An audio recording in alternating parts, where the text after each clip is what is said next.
নমস্কার, village with Banasree ব্লগে আপনাদের সবাইকে স্বাগত জানাই। আশা করি আপনারা ভালো আছেন, আমরাও খুব ভালো আছি। আজকে আমাদের গ্রামের কালী পূজা। তো কালী পূজা যখন নাচ গান তো হবেই, আর আমরাও রেডি হয়ে বেরিয়ে পড়েছি। সাথে ছিল আমার মেয়ে, আর এই যে বাচ্চাটাকে দেখছেন, দুটো বাচ্চা, এরা আমার টুইন্স ভাইঝি। আর সাথে আছে আমার মা, আর ওই পাশে যে আছে ওইটা আমার ভাইয়ের বউ। তো ওরাও পুজোতে এসেছে।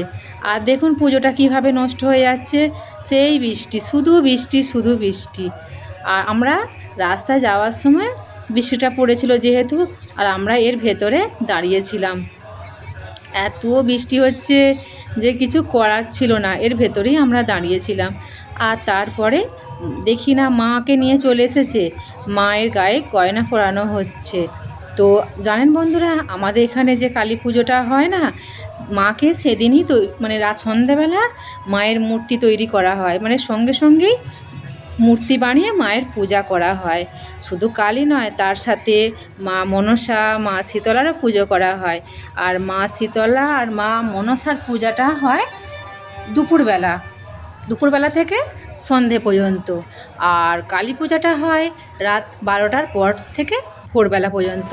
তো মায়ের গায়ের যে গয়নাগুলো পরানো হচ্ছে, ওগুলো সব সোনার গহনা। তো যিনি পূজা কমিটির সদস্য হন, তার বাড়িতেই এই গহনাগুলো থাকে।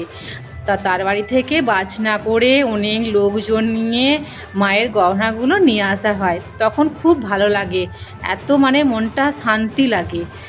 তো আমাদের বাড়িতেও একবার ছিল এই গহনাগুলো, আমাদের বাড়িতে এসে বাজনা নিয়ে অনেক লোকজন সবাই মিলে এসে এই গহনাগুলো নিয়ে যেত, খুব ভালো লাগতো। কিন্তু এখন আর আমাদের বাড়িতে আসে না, যেহেতু এখন ওখানকার একজন দাদা পূজা কমিটির সদস্য হয়েছেন, তো ওনার বাড়িতে থাকে এই গহনাগুলো।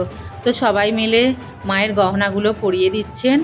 তো মাকে গহনাগুলো পরে যেন মানে সুন্দর লাগছে, মায়ের মুখটা খালি একবার দেখুন, যেন সত্যি।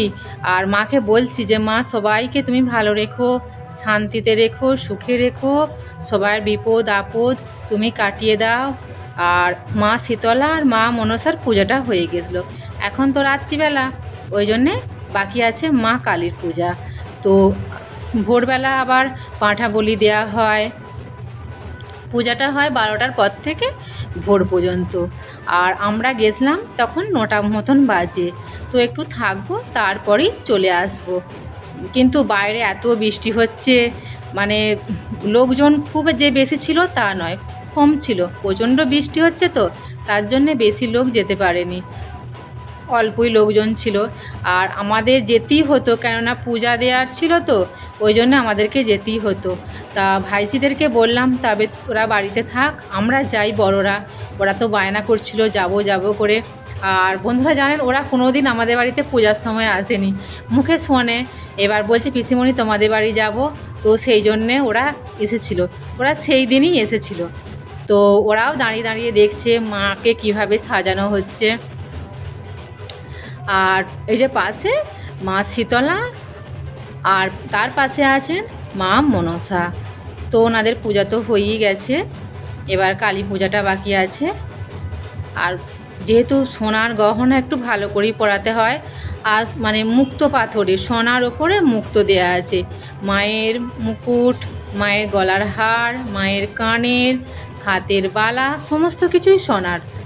আর প্রচুর ফুলের মালা হয় এখানে, বেশিরভাগ মানুষই পূজা দেয় ফুলের মালা দিয়ে। তো আমরাও এসেছি পূজা দিতে।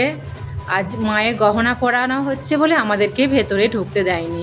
দাদাটা বললো এখন তো গহনা পরানো হচ্ছে, তোমরা বাইরে থাকো, নইলে সবাই ভেতরে ঢুকে জাম হলে বিরক্ত হবে। ওই জন্যে আমরা বাইরে দাঁড়িয়েছিলাম। আর আমরা সবাই বাইরে দাঁড়িয়ে মাকে মুগ্ধ হয়ে দেখছি যে মাকে কি অপূর্ব লাগছে। তো আমরা বাইরে দাঁড়িয়েছিলাম। আর তখন রাত 11টা মতন বাজে। আর মাকে যেখান থেকে নিয়ে যাওয়া হয়, বাজনা করিয়ে নিয়ে যাওয়া হয়। আর এখানে আমাদের পূজাটা করেন রায়নায় সভাকর, উনি পূজা করেন। তো যে পাশে মা শীতলা আর মা মনসা, আর জানেন বন্ধুরা, এখানে মা কালী, মা শীতলা, মা মনসা খুবই জাগ্রত। আর তারই উল্টো দিকে আছেন বাবা তারকনাথের মন্দির। তো এখানে যে রান্না পুজোটা হয়েছিল না, আপনাদেরকে আগের ভিডিওয়ে দেখিয়েছিলাম, এখানেতেই হয়েছিল। আবার শিবরাত্রিতে এখানেও বাবার শিবের পূজা করা হয়। আমরা সবাই যাই, শিবরাত্রি বার করি, ওখানে গিয়ে পুজো দিয়ে খাওয়া দাওয়ার ব্যবস্থাও থাকে, খাওয়া দাওয়া করে চলে আসি। আর তো আমার মেয়েকে বললাম যে মা শীতলা, মা মনসা আর মা কালীর হাতে টাকা দাও, যেহেতু আমার মেয়ে যেদিন মনসা পুজো হয় তার আগের দিনে ওর জন্মদিন ছিল, ওই জন্যে আমি প্রতি বছর যাই, পূজাটা দিয়ে আসি মেয়ের নামে, যেন আমার মেয়ে ভালো থাকে, সুস্থ থাকে। তো আমি প্রণাম করছিলাম, আর আমার মেয়ে পাশ থেকে কখন ছবিটা তুলে নিয়েছে। তো এবার মাকে জবা ফুলের মালা পরানো হবে। আর বন্ধুরা দেখছেন, মানে ফুলগুলো সকালবেলা তোলা, তো তুলে মালা করানো হয়েছে, ওই জন্য ফুলগুলো একটু শুকিয়ে গেছে। আর মায়ের গহনা পরানো হয়ে গেছিলো, তারপর আমাদেরকে দাদাটা বললেন যে তোমরা এবার ভেতরে এসো। আর বন্ধুরা এই যে দেখছেন, এগুলো আমার টুইন্স ভাইঝি। আপনারা দেখে বুঝতেই পারবেন না যে কোনটা ছোট কোনটা বড়, দুজনকে সেম টু সেম দেখতে। ছোটোবেলাও আমি বুঝতে পারতাম না, খালি জিজ্ঞাসা করতাম যে কে বড় কে ছোট। তো ওরা বলতো যে পিসিমণি চিনতে পারছো না? তা ভালো লাগলে বন্ধুরা কমেন্ট করবে আর সাবস্ক্রাইব করবে।